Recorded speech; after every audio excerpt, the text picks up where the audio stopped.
All of the news enjoyers rejoice. We are getting into the Christmas market attack that took place in Magdeburg. I have to go pee Live really with BBC quickly. News, I'm Anna Foster here in the city of Magdeburg in Germany, a city that is recovering, really just trying to come to terms with the tragedy that happened here 24 hours ago in this Christmas market that you can see behind me.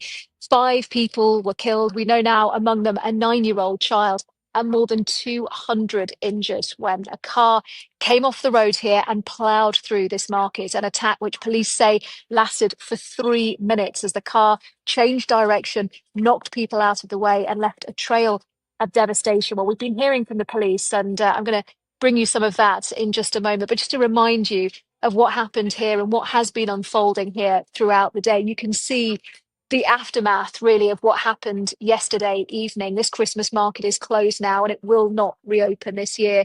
Instead, you can see police who've been standing guard here today around these closed market stalls. You can see the blue flashing lights of police vans that really surround this whole square now. It is a sizable Christmas market. And even on the ground, you can still see the blankets, the remains of medical equipment that was used to treat so many people who were injured here at the scene yesterday. Local hospital having to deal with more than 200 people who were wounded when the car plowed through the market. Now, we know that it used a specific entrance that was being left empty for ambulances and emergency vehicles. There have been questions about whether the security at this Christmas market was strong enough. And we've been seeing today some of the concrete barriers that had been used to actually separate it from the road.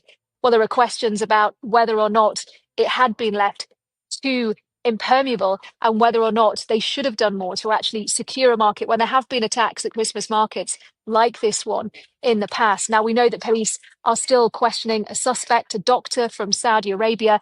They arrested a man at the scene yesterday. Dramatic pictures where we saw an armed police officer arresting a man lying on the ground next to a car. And investigations are really starting now into his background and what might have motivated him to do this. The German Chancellor, Olaf Scholz, when he was here earlier, said that there would be a thorough and intensive investigation to try and work that out. But I just want to bring you right up to date with. Yeah. Are we sure it was a deliberate attack? Have y'all? Okay, dude, come on. Don't make jokes like 5 people died. Jesus Christ. Did you discuss the Germany attack perpetrator? I legitimately feel that he did it to disable Saudi refugees from seeking asylum. I got a message from a Saudi refugee friend of mine who's legitimately concerned about what could happen in terms of their social circles and their overall future. I don't know. I mean, his motivations are that he's fucking insane. That's number one. Number two, it's actually a really interesting situation. I covered it extensively on my last YouTube video, if you guys want to go watch it, where, you know, the reality of the matter is immediately as soon as this happened, they were like, oh, it's Islamic terror because it's a Christmas market and a lot of people are racist. So they immediately were like, oh, this is yet another jihadi Islamic terror. This is what happens when you bring in Muslims into your country. All of this stuff, right? Immediately, all the AFD accounts were chirping. Okay, all of the AFD accounts on German Twitter and everyone that like loves the international fascist collaboration was going crazy over it, being like, "Oh, this is yet another Islamist attack." Blah blah blah. Now, the interesting predicament here is that when he was arrested, they very quickly revealed his identity, and it turns out he was not only just like a random dude, he was actually a somewhat famous person in these right-wing circles. So every single person that actually tweeted this shit, it turns out the guy who did the attack was a fan of. Like Geert Wilders. He said, they hate us. They despise our values. They kill us and our children. We have to stand up with perseverance and vigor. No more. Never again. This is our land, our freedom, our life. And we'll defend it and never surrender. Join me and we will win. We will win. Yeah. Not only is the guy an AFD supporter, he's to the right of the AFD. He is the suspect is obsessed with the idea of like Islamic jihad happening in the Western world. He is a Saudi doctor that came to Germany in 2006. He had called Geert Wilders his hero. I genuinely think Elon is suppressing these tweets, by the way. Part of the reason why is because he's also a fan of Elon Musk. She didn't back down from the hijab police, from the Iranian mullah. She is a true hero, and Islam is incompatible with freedom and respect for women. The person's name is Taleb al-Abdul Mohsen. He replied to Geert Wilders not that long ago, you are the true hero. his account immediately got suspended. Very interesting, considering he was also a Tommy Robinson fan. Admin post. Here come the empty words of European leaders. Macron says he's shocked by the latest Islamic attack on European soil by those who's welcomed by the same disgraced lot. He's overseen double-figure Islamic terror attacks on the French people, mass deportations. Tommy Robinson is literally in prison, but earlier tonight, his social media team attributed the terror attack in Magdeburg to Islamists and called for mass deportations. It now appears that the perpetrator was actually one of Tommy's internet friends. Every single one of these right-wing fucking pieces of shit literally were immediately, once they realized who the account belonged to, who the perpetrator was, started trying to mass unfollow in real time. He went from when I first looked at his account, like the moment that his name was revealed, I looked at his account, he had like 48,000 followers. That's not a small fucking account. In a couple hours, it went down to 44,000 followers. I suspect a lot of people realized that maybe they were fucking friendly with this account, or maybe they had interacted with this account. I have if they haven't taken it down yet, I don't know, but in my YouTube video, I watched him talk to some fucking right-wing Rumble guy. Okay. Many German right-wing influencers actually followed him. We have a screenshot of the whole list. Yeah, please send it to me. Yeah.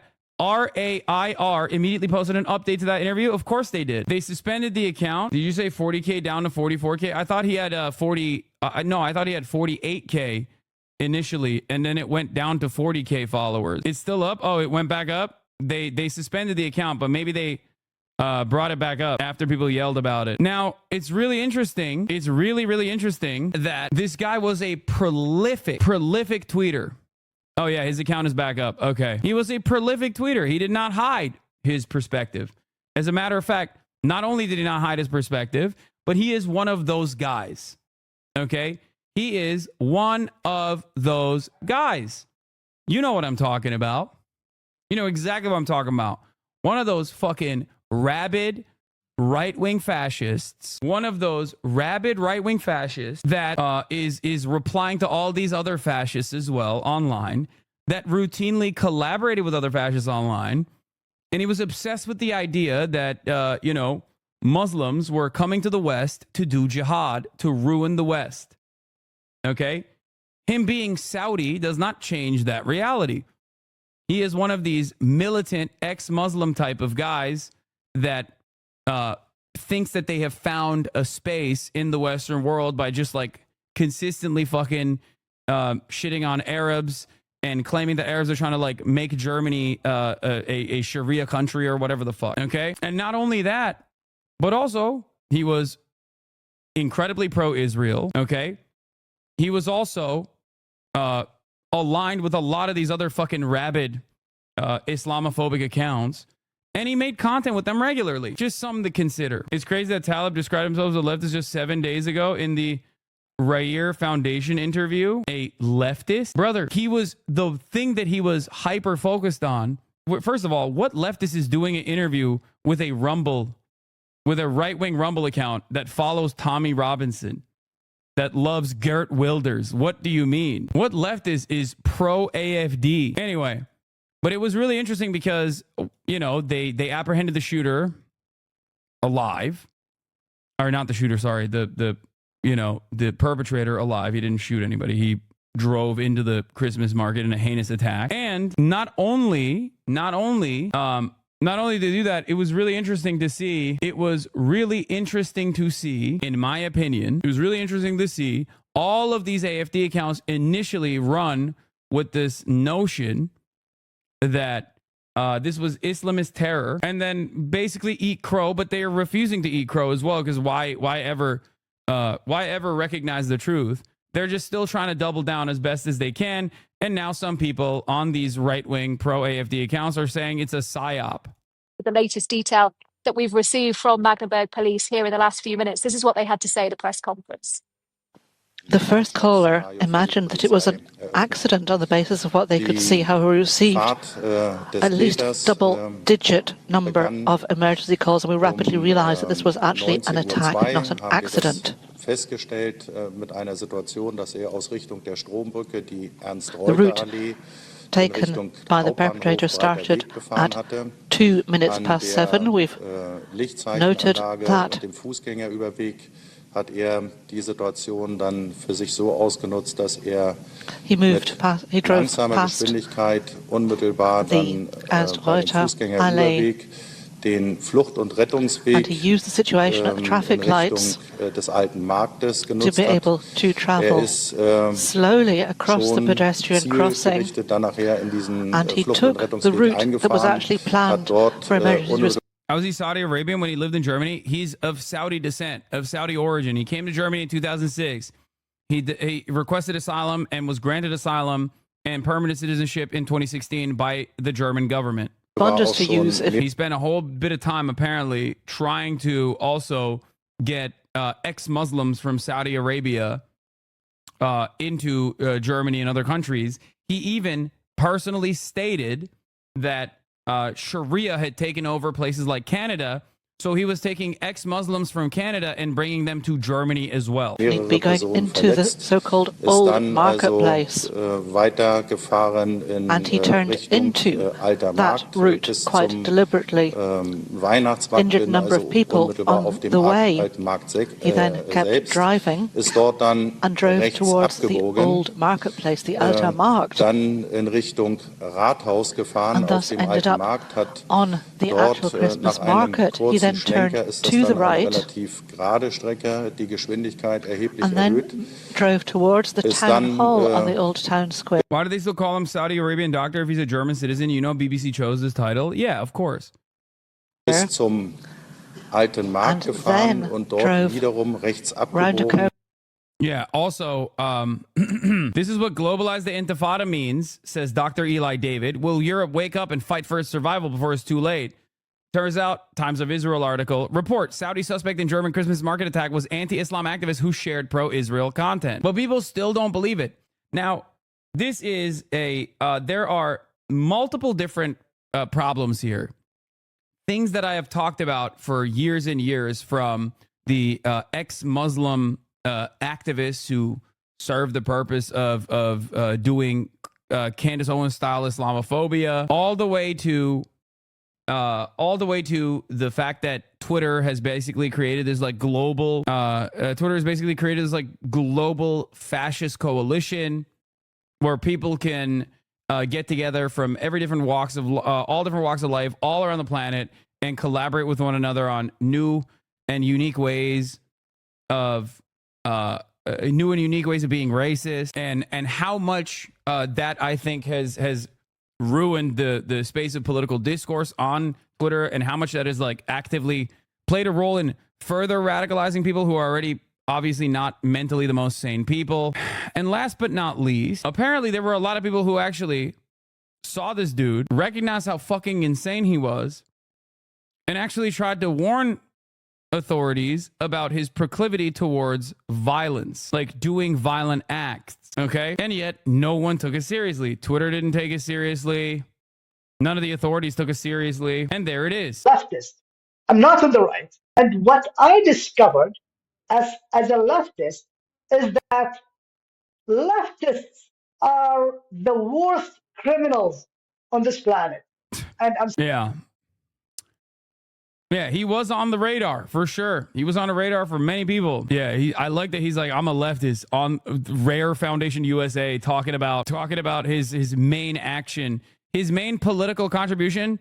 And the thing that he talked about the most was how Arabs were Islamizing Europe, okay, invading Europe to do jihad, to turn Germany into a Sharia law country. A Saudi girl living in Germany reported to the German police in September 2023 about the danger of a man called Talib al-Mohsen, who was planning to run people over with his car. German police ignored the report and acted in a stupid bureaucratic manner. A month later, the first report, Talib tweeted threatening to kill 20 Germans, and the same girl sent a report to the police that was also ignored.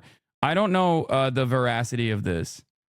This is what I saw, though. Well, the German news broadcast called him leftist terrorist and wants to punish Germans earlier today. Yeah, except Welt was literally the first broadcaster that revealed that he was a fucking anti-Islam activist. Apparently she did. She did actually, I guess, send this email to the police, the German police. No, it was Spiegel. No, Welt was where we found out.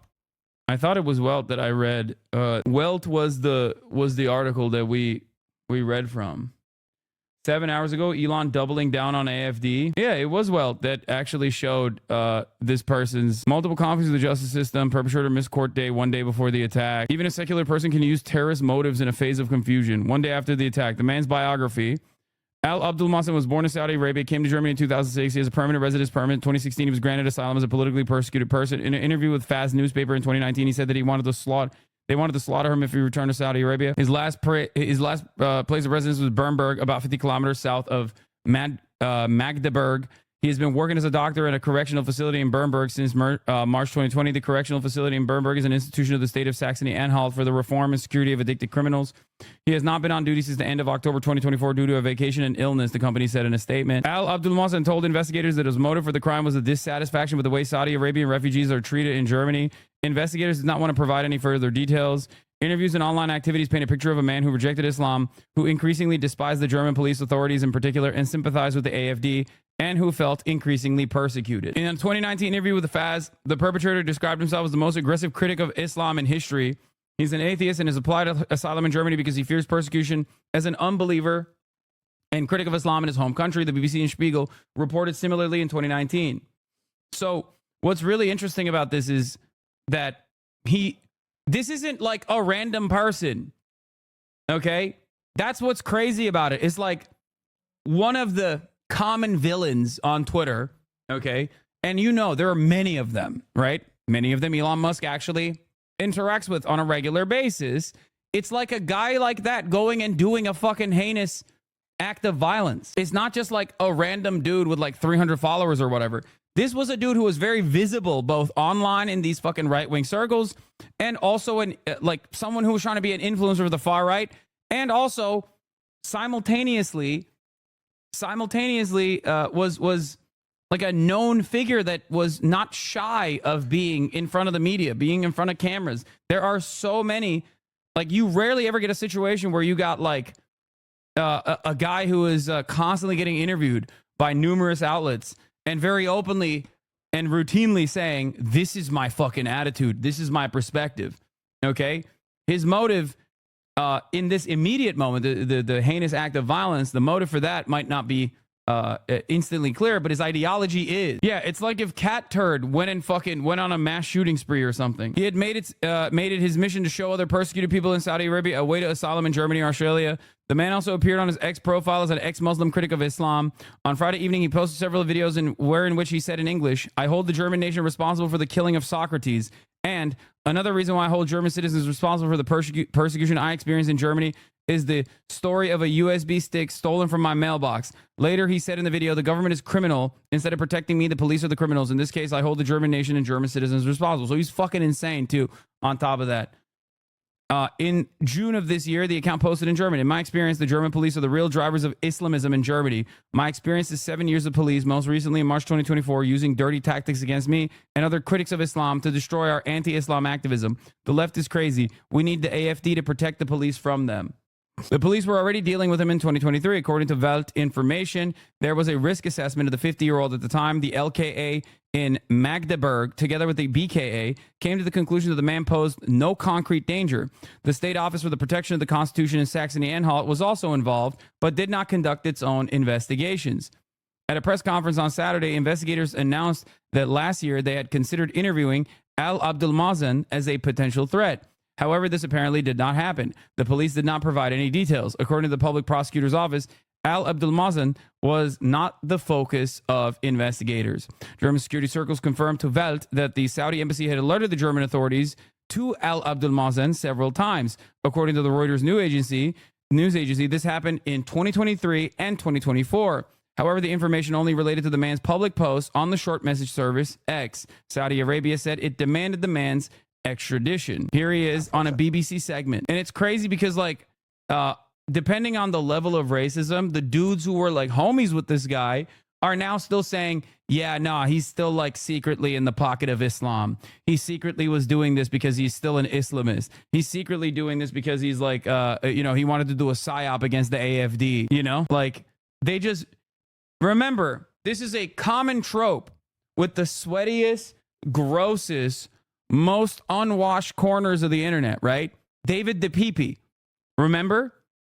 when a 4chan loser actually goes out in broad daylight and follows through on all the shit that they fucking talk about in these goddamn circles, all the violence that they fantasize about, every single one of that person's allies will turn around and be like, nah, dog, he's actually gay. That's a gay libtard, dude. He was doing it for the homosexual misconduct. And that's kind of what's happening with the German AfD Twitter. People that were like people that were riding with this guy are turning around and being like, no, he's actually fucking still doing secret Islam activities. He was never really a fucking ex-Muslim. Or some people are saying, can you even be ex-Muslim, really? Is that even a real thing? It seems like he was just, this is the mind of an Arab. That's just that's what it is. They are just predisposed to doing acts of terror. Saudi Arabia, I created a website to help people seeking asylum, especially from Saudi Arabia. And yeah, look, here's a good one. Don't let the media fool you. If Al Abdul was primarily anti-Muslim, he would have driven into a Muslim street festival.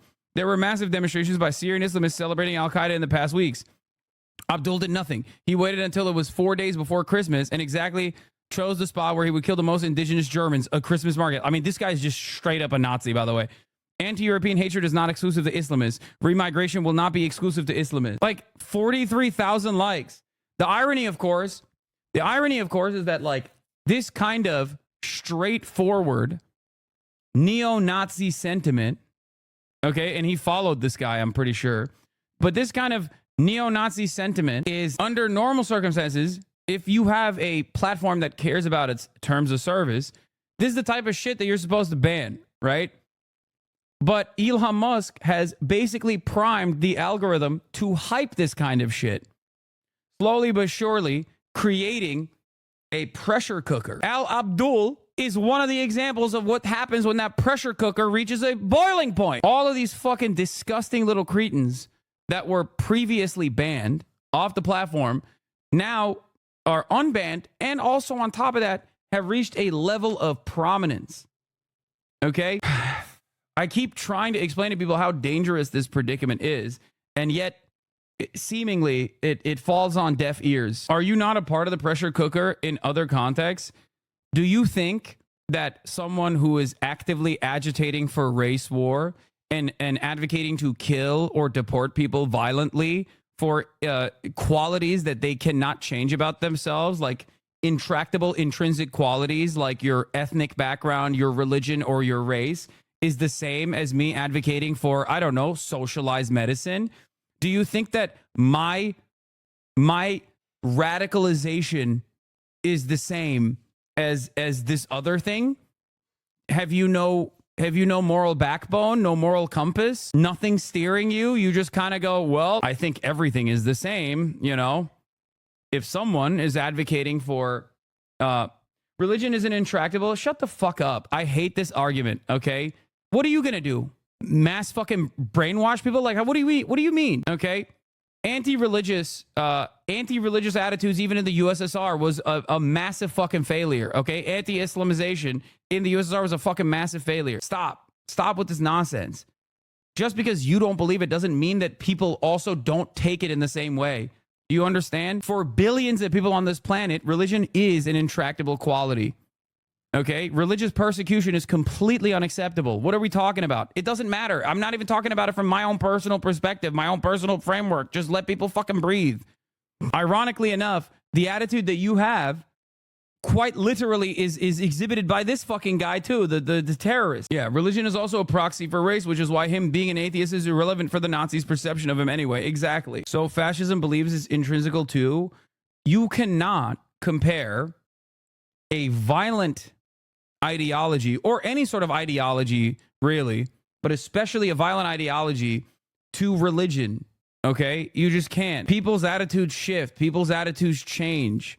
That's not necessarily a bad thing either. Religion, as long as it's not used to do any sort of governance, is just a fucking belief system, and persecuting people over their religious beliefs is fucking idiotic. Okay, it's not only idiotic, but history is riddled with cruelty done to those who simply believe things that governments don't want them to. I despise this attitude.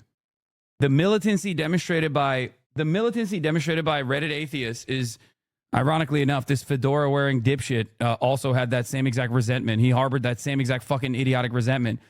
It ends up causing you to believe falsehoods, okay? Just so you understand. The Gulf region.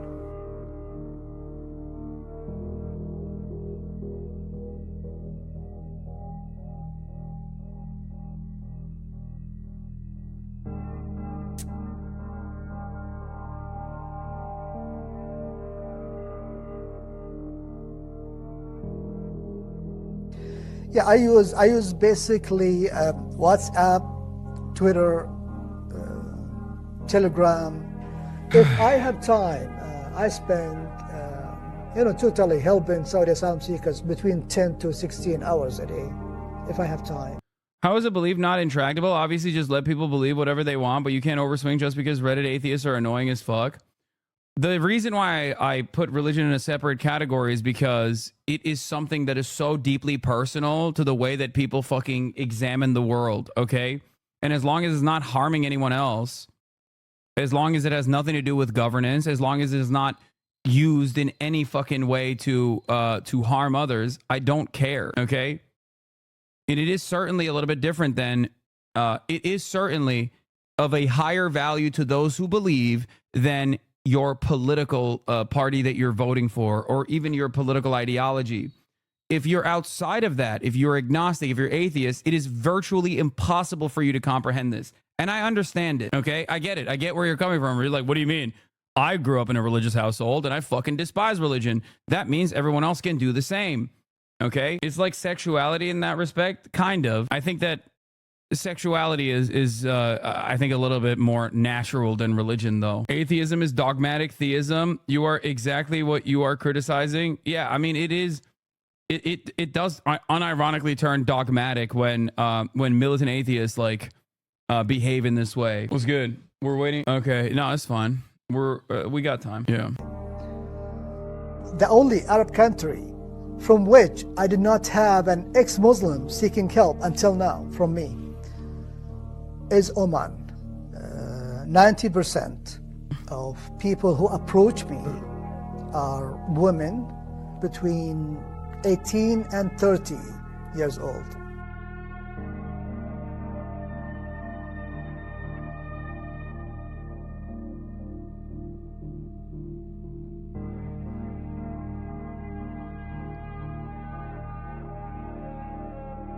I wasn't allowed out with friends. I was forced to wear. I do think critiques of religion when it comes to how it breeds anti-queer rhetoric is healthy. There is never a moment where I will ever fucking give breathing room to people that say, well, my religion says this is wrong, so I don't care. That's not a thing that is allowed here, okay? You can believe whatever the fuck you want to believe as long as you're not trying to enforce your standards of living and your false interpretation upon others and the way that they exist, as long as they're not harming anybody. Okay, your own personal liberties, there's a line on your own personal liberties. That line extends to other people's line. The moment that you breach that boundary is a moment that it is no longer acceptable. Okay, and I hate this conversation because it almost always loops back around to the militant atheist, anti-theist, dogmatic ways of thinking. Hold on. Ironically enough, anti-theists end up reinforcing the same dogmatic structures. They are convinced of how right they are, okay? And even if I am personally more biased in that direction, I still get very frustrated because you end up proselytizing in an identical manner, but because you're so invested in your righteousness that you end up coming across exactly like a fucking Jehovah's Witness or whatever. And the problem here is there is no mechanism of state enforced, there is no state enforced mechanism in this structure that will actually successfully breed out religiosity, okay? Letting the tide of science take its course and consistently continue to contextualize things that we still do not comprehend with scientific research is the appropriate measure if you want to fucking eradicate religious beliefs. Okay? It's idiotic to try to force it, especially when it offers people a sense of comfort. It offers people a sense of understanding. Not only is it silly, and when turned into a mechanism of governance, it can often turn violent, okay? But it's also idiotic in terms of creating a sense of solidarity on materialist boundaries. I don't care if you are a Christian or a Muslim or Jewish or whatever you want to fucking believe, okay? As long as you recognize who's doing the harm to you, and as long as you're not actually enforcing your own religious boundaries, enforcing your own understanding of the world, your own religious interpretation upon others by subjecting them to cruelty, I don't give a shit. And it's also unique because it is very debate lordy. It is very debate lordy in the sense that, Reddit atheists do genuinely believe that they can just like debate people into not believing religion. Like they think that if you say the right words, there is like a very sovereign citizen, almost libertarian aspect to it, where it's like if they say the magic words, like the other person across from you is going to snap out of it. And that's not how this fucking works. You can't like logic someone into a position that they didn't arrive at through logic. Okay? There is no magic set of words that you can tell someone that will cause them to automatically become a non-religious person. Oh I watched a TikTok live and I'm no longer religious. Hijab, I obviously took it off when I went to school because I didn't like it, and most of the girls in school didn't wear it. I enjoyed fasting because other people... It is truly fascinating. It is truly fascinating to me though, because like this community still harbors is very harbors a non-insignificant amount of like Reddit atheists or like militant atheists, I guess, or anti-theists in general. And what's interesting about it is that like at least you guys aren't fucking still Jordan Peterson fans.